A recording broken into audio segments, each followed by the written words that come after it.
Ok, première question, quand on parle d'intelligence artificielle, en levant la main rapidement, qui est familier avec le terme de transformer, sait ce que c'est, voit à peu près comment ça marche? Parfait. Ok, ça tombe bien, j'ai quelques slides. Donc, c'est écrit un peu petit, donc je vais les reprendre. Ce qui est important quand on a commencé à bosser sur des modèles d'IA, soit des modèles spécialisés, soit des modèles un petit peu plus larges, comme ce qu'on voit aujourd'hui avec les LLM, ChatGPT, ce genre de choses. Au départ, on avait énormément de problèmes de performance et de compréhension de contexte. Donc en fait, on a commencé à travailler sur ce qu'on appelle les transformers, qui sont basiquement des encodeurs-décodeurs qu'on vient mettre au-dessus des modèles, qui vont permettre de refocus sur certaines tâches très spécifiques.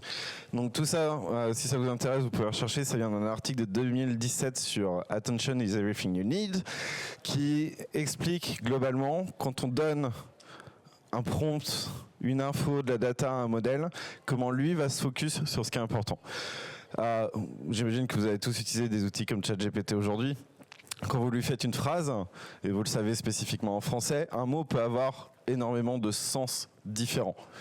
Et donc justement ça va permettre, en gros, dans la phrase, de comprendre ce qui vient avant, ce qui vient après, comprendre vraiment le sens de ce que vous avez voulu exprimer, et derrière pour vous donner les réponses. Et en fait, ces transformers, on va le voir après, vont être utiles dans beaucoup de choses, dans ce qu'on peut faire sur du traitement de data. Donc on a une structure, encore une fois, où on vient donner de la data, il va venir l'encoder suivant ce qui a été fait, ouais, non, là j'ai de l'écho, par le développeur, l'envoyer au modèle et ensuite décoder le retour. Je ne vais pas rentrer dans les détails des réseaux de neurones et ce genre de choses, mais basiquement pour ceux qui en ont déjà fait un petit peu et qui connaissent, c'est le fait de re-rentrer dans le modèle plein de fois différentes, d'analyser derrière ce qui se passe. Là où c'est un intérêt, c'est que ça nous a permis énormément d'augmenter les capacités de traitement de ces modèles. C'est-à-dire qu'on peut envoyer plusieurs demandes en même temps, on va avoir de la performance qui augmente et forcément derrière une réduction des coûts. Pour ceux qui sont intéressés, voilà un petit schéma globalement où en fait vous faites votre input, on va venir encoder tout ça selon une certaine manière et redécoder tout ça. Pour ce qui est plus intéressant, t'inquiète pas, je m'en occupe. Si j'arrive à le trouver. Hop, c'est bon. Un exemple classique. Il est parti très loin. Quand vous faites de l'analyse d'image, il est parti très loin. Si vous uploadez une image comme ce magnifique tigre, en fait derrière, au lieu d'aller directement d'envoyer l'image au modèle, on va passer par le transformer, il va commencer à analyser l'ensemble des pixels. Et du coup essayer de trouver des patterns. Et typiquement, on va le voir sur certaines images, il va se focus particulièrement sur les yeux ou sur le visage, etc. Et lui va trouver des relations.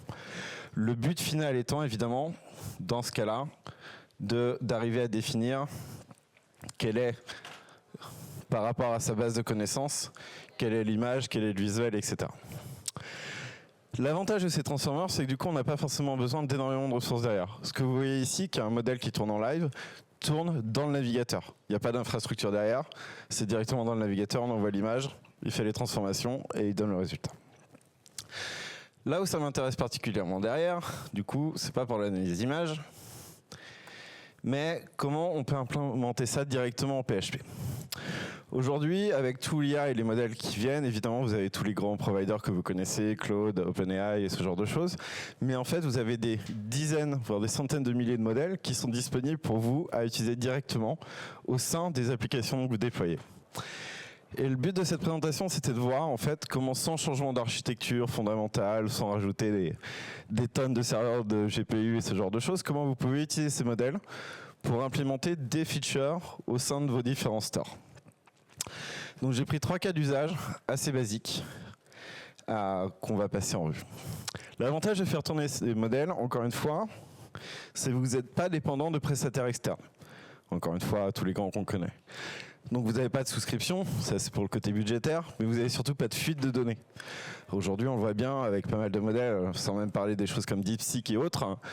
Dès que vous envoyez de la data pour être traité par un modèle, pour avoir un retour, forcément vous ne savez pas comment ces sociétés, elles, traitent ces datas-là, les stockent, soit pour réentraîner leur modèle derrière, ou même juste pour les revendre. Il y a quelques petits trucs en ce moment qui sont en train de sortir sur la revente des données, de prompt, de profil utilisateur, etc., qui ne sont pas forcément très agréables.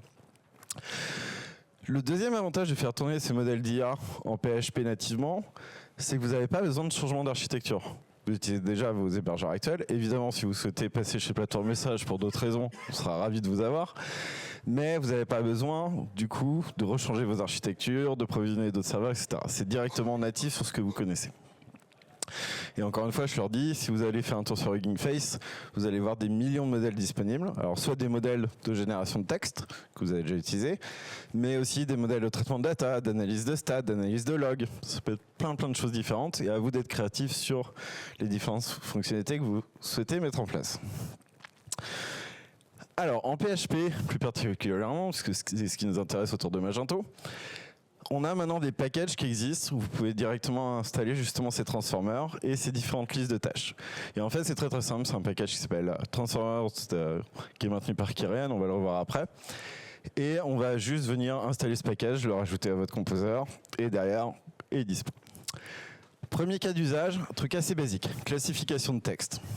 C'est des choses qu'on peut utiliser au quotidien pour, par exemple, de l'analyse de commentaires, de l'analyse de reviews. Vous avez des utilisateurs qui viennent poster des reviews sur votre Magento. Est-ce que c'est des reviews plutôt positives, négatives? Est-ce que c'est des choses que vous devez filtrer, ne pas publier, etc., etc. Donc vraiment classification de texte. Et c'est des choses qui peuvent paraître assez compliquées au final parce que ça nécessite pas mal de connaissances. Alors qu'en fait non, c'est des modèles qui sont vraiment très simples, qui font quelques mégas. Et justement, grâce au package des transformers, en fait, on va avoir une tâche qui s'appelle Sentiment Analysis, qui va être vraiment faite pour remonter derrière quel est le sentiment lié à une phrase, à un texte. Donc on peut envoyer ces reviews-là, et il va nous donner un retour. Alors là, j'ai fait un truc très basique, positif, négatif, mais ça peut être un petit peu plus compliqué. Ça peut être justement voir si on peut filtrer, s'il y a du contenu, de la vulgarité, des insultes, etc., etc. Et pour mettre ça en place, vous le voyez, alors même si mon code n'est pas forcément le plus professionnel ici, peu importe, c'est une vingtaine de lignes. Pas besoin de rentrer sur des dizaines d'autres packages, de faire des tonnes et des tonnes de code. Vous passez le texte au modèle, il va vous faire le retour. Et ça, c'est traîné, encore une fois, quasi nativement en PHP.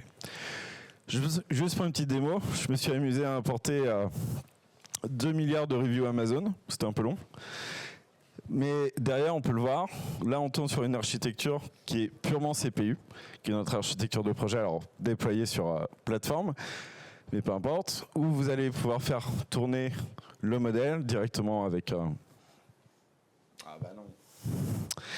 Hop, il y a toujours l'intégration YouTube au dernier moment qui rate. Hop. On peut faire tourner le modèle et je me suis dit globalement, ok, calcule-moi le score des reviews et des ratings sur ce produit-là, en l'occurrence une Nintendo Switch. Et on voit, il va traiter 108 reviews. Comme vous avez pu le voir, ça prend une dizaine de secondes. Donc vraiment, en termes de temps et de performance, on est très bon. On n'a pas besoin, encore une fois, d'infrastructure, de GPU derrière, etc. Ça tourne nativement sur du CPU en PHP. Et il m'a pris 8 secondes pour traiter 108 reviews. Et il m'a trouvé que j'ai 79 positifs et 29 négatifs. Forcément, on n'a pas un taux de qualité qui est à 100%. Vu qu'on est quand même sur des modèles qui sont petits, on va plutôt être aux alentours, en l'occurrence ici, de 95%. Si on s'amuse à revoir les reviews à la main, je crois qu'il y en a 2 qui sont mal classifiés, parce qu'une personne n'est pas contente du shipping, par exemple. Bon, ça arrive, ça c'est pas lié au produit directement. Donc ça nécessite quand même une petite review. C'est là où notamment on parle de Human Reinforcement Learning, où vous prenez les résultats et vous leur dites derrière ce qui est bon ou pas bon. Mais encore une fois, un cas d'exemple très simple. Vous pouvez même faire de la modération en live quand la personne soumet le commentaire pour traiter ça. Un petit peu plus compliqué, la classification d'images. Alors, en quoi ça peut être intéressant? La classification d'images, ça peut être utile pour pas mal de choses. Encore une fois, filtrer du contenu qui est uploadé par les utilisateurs. S'assurer qu'il n'y a pas de contenu interdit aux moins de 18 ans, ce genre de choses. Mais ça peut être aussi utile pour plutôt des tâches un petit peu récurrentes qu'on a tous à faire.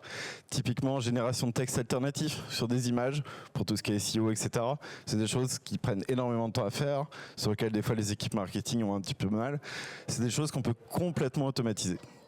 Et encore une fois, avec le package de Transformer dispo en PHP, On voit derrière, il utilise ImageMagick ou GD pour gérer les trucs. On a une pipeline qui s'appelle Image Classification. On va lui donner l'image et il va nous remonter des mots-clés qui sont liés à cette image. Hop, juste pour faire la petite démo. J'upload mon image. Je suis désolé Laetitia, j'espère que tu n'as pas de fichier compromettant sur ton desktop. Hop. Et encore une fois, là, c'est du traitement live. On envoie l'image, on l'envoie au modèle, il la traite, il la détecte, et derrière, il nous répond globalement si c'est un hot dog ou pas. En l'occurrence, ici, c'est un hot dog, assez facile. Alors pour ceux qui ont vu Silicon Valley, évidemment, la référence est assez claire. Alors je vais faire le test avec un chien, par contre. Et si j'envoie un labrador, c'est pas un hot dog, c'est bien un golden retriever. Donc ça vous permet par exemple quand votre équipe marketing upload des images sur le site d'automatiquement taguer ces différentes images et coupler par exemple à un moteur LLM.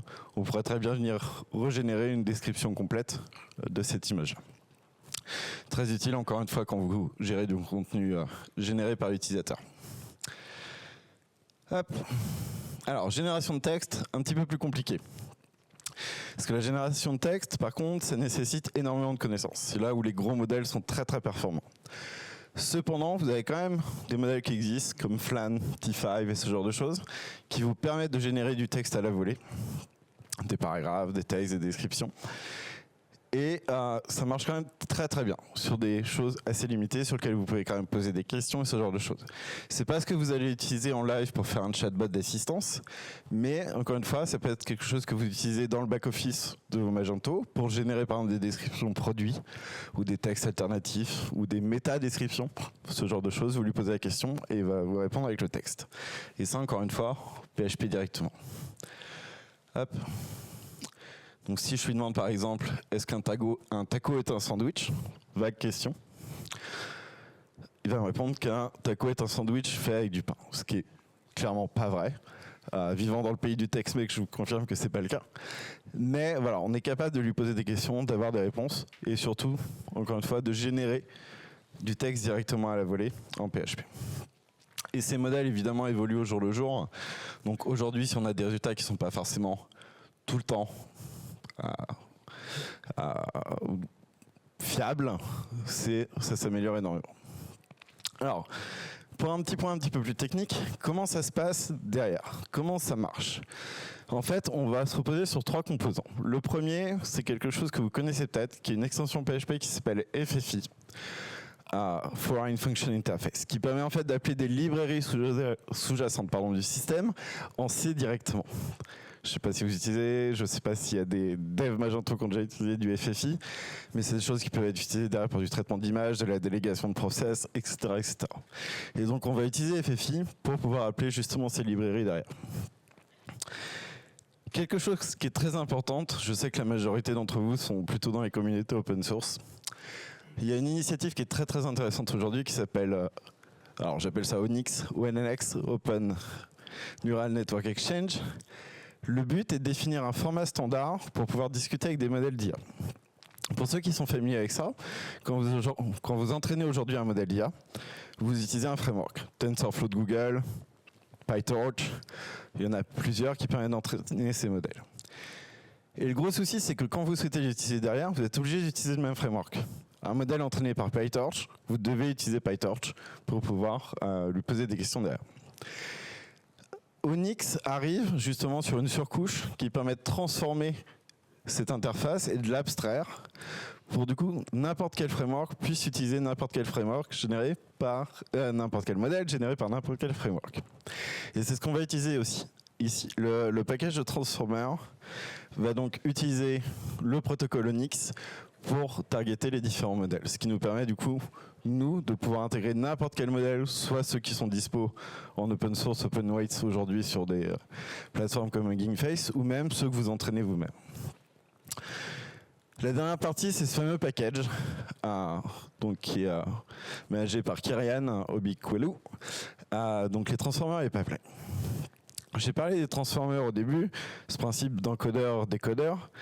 Les pipelines, ça va avec. C'est vraiment quelle est la tâche que je veux faire. Sur mes 3 exemples, j'ai fait de l'image classification, du sentiment analysis. En fait, il faut que le développeur créer un transformer spécifique à cette tâche. Donc c'est des packages où il y a énormément de contributions aujourd'hui, évidemment, comme c'est quelque chose qui est vraiment en effervescence. Aujourd'hui, on a un paquet de pipelines qui sont supportés et on en voit apparaître tous les jours. Vraiment un nombre de tâches. Je sais que le scroll ne marche pas. Non, ça va, t'inquiète pas. 4 minutes, très bien. Donc on va avoir des tâches comme être capable de faire des résumés, générer du texte, faire de la classification de tokens, des traductions, etc., etc. Donc ça, c'est déjà des choses qu'aujourd'hui vous pouvez utiliser dans vos applications via ce package directement. Alors s'il me reste 4 minutes, je vais me dépêcher. Pour tout ce que... Merci. Pour tout ce qui est modèle, je vous invite à aller voir sur Hugging Face, je pense que vous connaissez déjà, GitHub, équivalent de GitHub pour les modèles d'IA. Vous avez des centaines de milliers de choses qui sont dispo. Donc il y a forcément qui existe pour votre cas d'usage.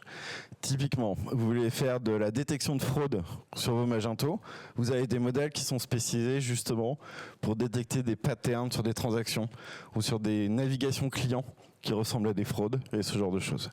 Donc il y a énormément de choses dispo et vous pouvez les installer directement. Encore une fois, c'est des centaines de milliers. Donc il faut faire un peu le tri, il y a des choses qui sont plus ou moins maintenues. Mais bon, comme n'importe quel concept d'open source. Alors évidemment, la limitation d'implémenter ça en PHP aujourd'hui, c'est l'utilisation de GPU. Quand on est surtout dans le cas de la génération de texte, les choses que OpenAI, Anthropic, etc. font extrêmement bien, vous avez besoin de GPU. Donc forcément, malheureusement, l'extension FFI de PHP ne supportant pas l'inférence sur GPU, on est un petit peu limité en termes de performance là-dessus. Mais c'est des choses qui vont arriver, c'est des choses qui évoluent. On a aussi maintenant d'autres types de processeurs qui ne sont pas des GPU, donc tout ce qui est TPU, NPU, etc., qui vont permettre de traiter ça de manière encore plus rapide. Pour ceux qui utilisent des Mac, vous le voyez aujourd'hui quand vous faites des traitements, il a une délégation automatique sur certaines parties du chipset en fonction de la tâche qui vont permettre justement d'accélérer tout ça. Ma recommandation, du coup, vraiment si vous avez énormément de petites tâches à faire, des tâches qui sont faites à la volée, traitement de fichiers d'upload, génération de texte, texte alternatif, analyse de log, etc. Vous avez moyen de les faire directement à l'intérieur de vos projets et d'augmenter ça. Surtout ce qui va être plus du chatbot, de la fac, questions-réponses, où là on a vraiment besoin d'un moteur qui génère énormément de texte, vous êtes obligé de passer par des API externes, ou alors de monter vos propres infrastructures si vous avez le courage. Mais ça, c'est des budgets qui sont un petit peu différents.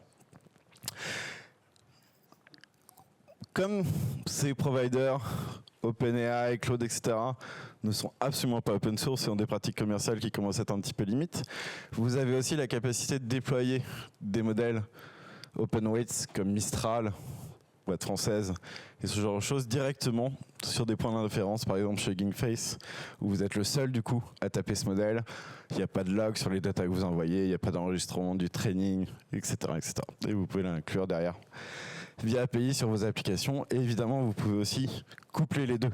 Vous pouvez très bien, par exemple, détecter le contenu d'une image et ensuite demander à un LLM externe comme Mistral de vous faire tous les textes qui sont liés à cette image, par exemple. Alors 20 minutes, c'était très rapide, donc j'ai un peu survolé pas mal de sujets. Je crois qu'on a 5 minutes pour les questions, Laetitia. Ok, cool. Sinon c'est pas enregistré. Donc je suis en train de travailler sur un produit qui corrige du code Magento. Pour l'instant, j'utilise Mistral pour entraîner mon propre modèle. Est-ce que c'est quelque chose que je pourrais utiliser, par exemple, pour dire, bah là, j'ai des plugins que je veux changer. Est-ce que je pourrais utiliser ça ou vaut mieux que je reste avec Mistral ? Non, là en effet on parle de si tu veux corriger du code, il faut d'abord envoyer ce code. Généralement en plus c'est des bases de code qui sont assez larges, il a besoin de connaître le contexte du code qui est à côté sur le Magento, etc. Donc là tu vas être obligé d'utiliser des LLM qui ont des fenêtres de contexte très très larges, comme Mistral ou des modèles comme O1. Tu pourras pas faire tourner cette inférence directement en PHP ou autre derrière. Sur un fichier unique, pourquoi pas ? Typiquement traiter une classe ou analyser un fichier CSS, il pourrait le faire, mais sur une base de code, il faut forcément que tu passes par des plus gros modèles. Et même aujourd'hui, les plus gros modèles qui sont dispo, on voit les limites avec des outils comme Cursor, où en fait sur des bases de code comme Magento, il n'est pas capable d'indexer l'ensemble et de traiter l'ensemble.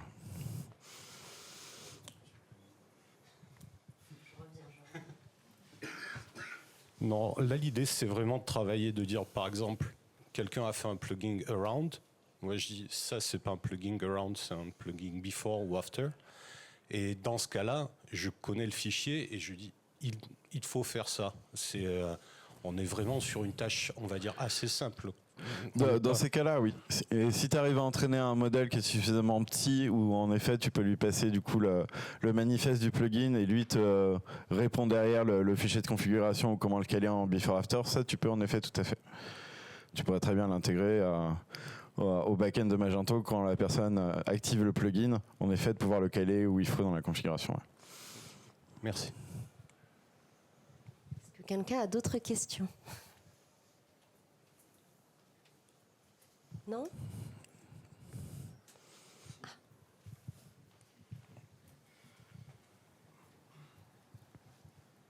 Bonjour. J'ai pas compris exactement qu'est-ce qui limitait le fait de pouvoir utiliser du GPU à partir du moment où on a accès à C directement. Alors, c'est l'implémentation de l'extension FFI aujourd'hui sur PHP qui gère pas de modèle autre que du CPU classique ARM ou AMD64. C'est des choses qui sont en train d'être travaillées.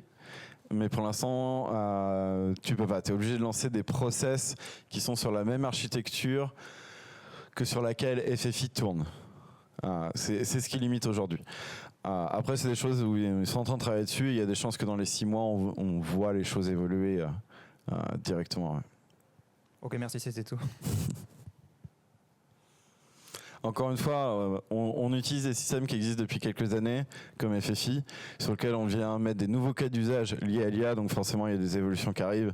Et vu la communauté qui est intéressée par ça, en fait on voit des contributions tous les jours.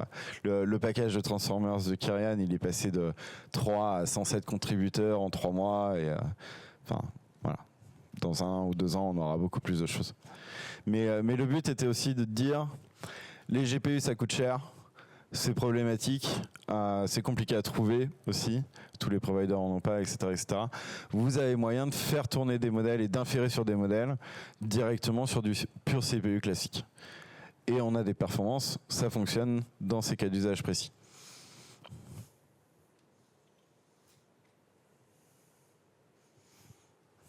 Ok. Non, bon. Bon bah super. Merci beaucoup. Guillaume.